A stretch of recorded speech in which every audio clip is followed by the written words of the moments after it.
Elon Musk and SpaceX finally launched Super Heavy in February 2022. This is one of SpaceX's moments that everyone is waiting for, especially for Elon fans. Thus, stay tuned until the end to learn more about it. Welcome to Elon Musk Era. Don't forget to like this video and subscribe to our channel to stay updated on our upcoming videos about Elon Musk, Tesla, SpaceX, and more. It is no secret that SpaceX keeps developing and testing the Starship in Boca Chica, so it's fascinating to have a peek at its progress. It's as if we are part of Elon Musk's grand plan to set up a colony to Mars, isn't it? This may actually be the primary purpose of this rocket. Time and again, the Starship has been delayed in taking off for its first orbital flight, and this has disappointed many fans. The situation is about to change, as SpaceX is going to release its first Starship to space in February. With this, let's see how SpaceX is getting ready for this momentous moment. According to the company, they made one addition to the rocket.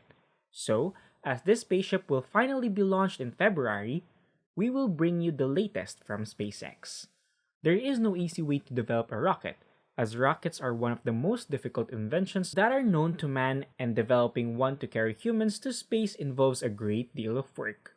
Furthermore, SpaceX has made considerable progress in the designing and testing phases with the introduction of new components and testing of the mechanical arms, after which the ship will be lifted. Starships are known for their hulls, the focus of attention. These are the platforms that are going to be used by the Mars crowd to get to their new homes. These are large enough to accommodate more than 80 riders simultaneously, even though supplies would have been transported ahead of explorers. Then, once the Starship is en route to Mars, it will ship payloads into orbit for clients, including SpaceX. That includes Starlink, which is planning to launch thousands of internet satellites using the Starship as a launch vehicle. Furthermore, it will be interesting to watch how SpaceX launches its satellites with the Starship. By launching the satellites directly to the station, the orbital plane of the satellites will no longer have to be changed by insertion into a parking orbit. Additionally, Starlink satellites currently launched on Falcon 9 have to be maintained at a lower altitude for extended periods. Eventually, their orbital planes will match those that are operating well. As a result of SpaceX's launch on Starship, this problem could be bypassed and launched directly into operational orbit of the rocket. In addition to the military and NASA, SpaceX boasts a long list of prestigious clients. As well as providing cargo and crew deliveries to the International Space Station, the Starship will also make routine trips to the moon. Though fans will have to wait for the Starship, customers who will pay to launch on the SpaceX rocket will be eager to see the Starship because it will affect the cost of their purchase. Furthermore, it is expected that SpaceX's launch costs will be as low as $2 million thanks to its complete reusability. In addition, launch sharing will bring the price down further for smaller companies to launch things into space. Moreover, Starship's impact will also be large because several experiments aimed at event productions will be possible for much lower costs, kicking a revolution in space exploration. Similarly, when Tesla spurred on an explosion in electric vehicles, it will be necessary to wait for the Starship to be deemed perfect before this can even begin. As part of SpaceX's preparations for this designation, the rocket and the supporting infrastructure have been tested. Among those tests is the testing of the launch tower arms. SpaceX will use a method of landing that involves being caught in mid-air by a pair of arms, instead of landing on legs. With Musk, it's admittedly a risky method that could fail, but to make sure that there is no failure, the crew is testing out the Mechazilia catching system. After a slow start in January, SpaceX has started to lift open the tower's building-sized arms for the first time. After the first round of testing, SpaceX conducted another round, keeping the arms open and closed, slowly moving the assembly to the side of the launch tower.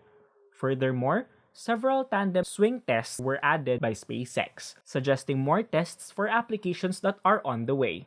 SpaceX has also done some simple tests with a third Starship refueling arm positioned higher up on the tower, swinging it slowly towards where the Starship would stand. Ultimately, this would simulate what the arms would be used for. In the meantime, the third round of mass testing was recently launched. This set of tests was quite a bit more focused than the previous two, implying that the main purpose of the arms was being simulated. Afterwards, they continued to raise the arm assembly along the tower's exterior without stopping. The arms eventually reached a height where the Starship can be stacked on top of a super heavy booster after several temporary pauses.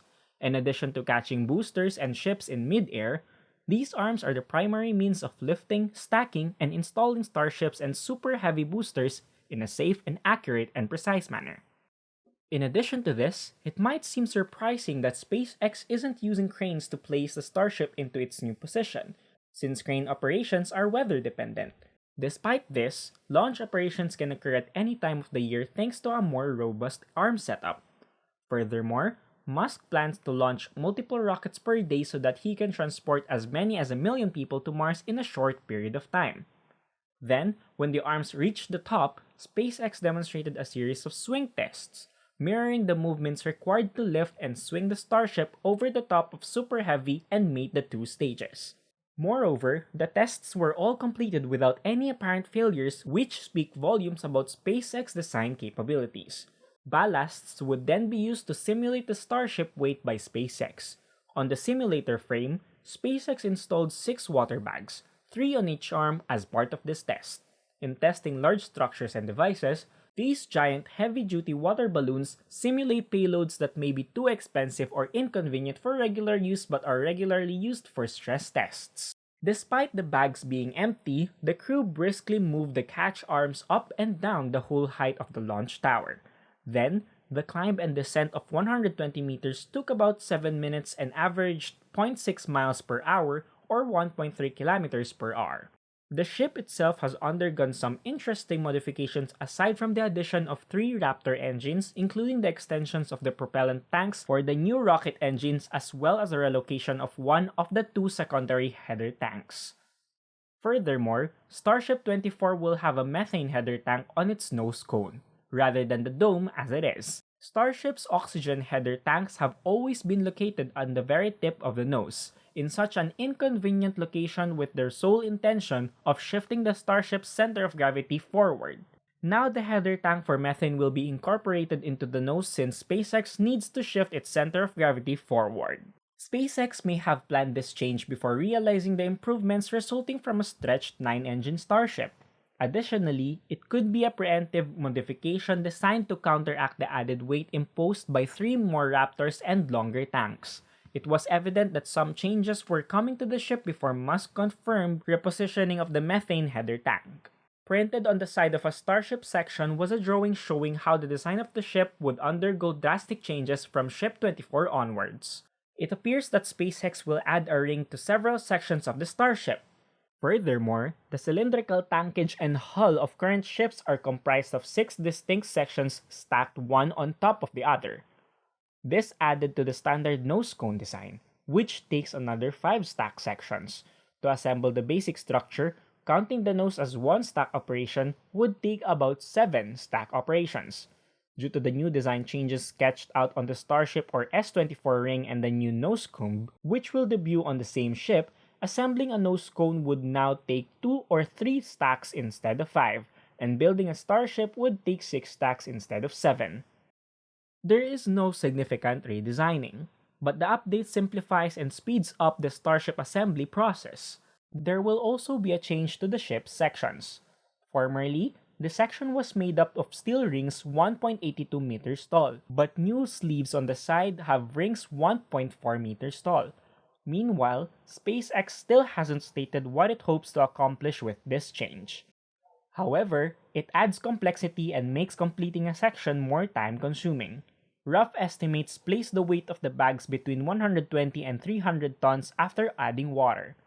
The ships weighed between 80 and 120 tons, while the super heavy one tipped the scale between 150 to 200 tons. And these are just dry mass estimates. It seemed that about 4 of the 6 bags had been filled and the other 2 were partially filled, resulting in sagging of the arm as the ballast stretched the several inches thick steel cable. A load of arms was lifted 10 to 20 meters and rotated left and right, partially demonstrating how lifted starships and extra heavy loads can be dropped into position for stacking or launch mount installation. Before they were lowered back down, they didn't get as high as they could have. Then, further details about SpaceX's plans have emerged. As early as March 2022, SpaceX plans to launch the Gen 2 system, likely beginning with a 43-degree or 53-degree inclined plane. That depends, of course, on the FAA's approval of Boca Chica's Programmatic Environmental Assessment PEA and the subsequent launch license. As the Starship moves on to its operational phase, it will launch from Boca Chica to the 43-degree and 53-degree orbital planes and will likely involve a significant dogleg maneuver to avoid flying over parts of Mexico in the Yucatan Peninsula. It was thought that SpaceX might execute these southern dogleg maneuvers similar to some of its Falcon 9 launches from Florida and California in a similar fashion. So, what do you think about the Blue Origin's BE-4 failure? Let us know in the comments below. That's all for this video about the Super Heavy, and thank you for watching. If you would like to receive updates on Elon Musk and his companies, make sure you click the subscribe and bell button.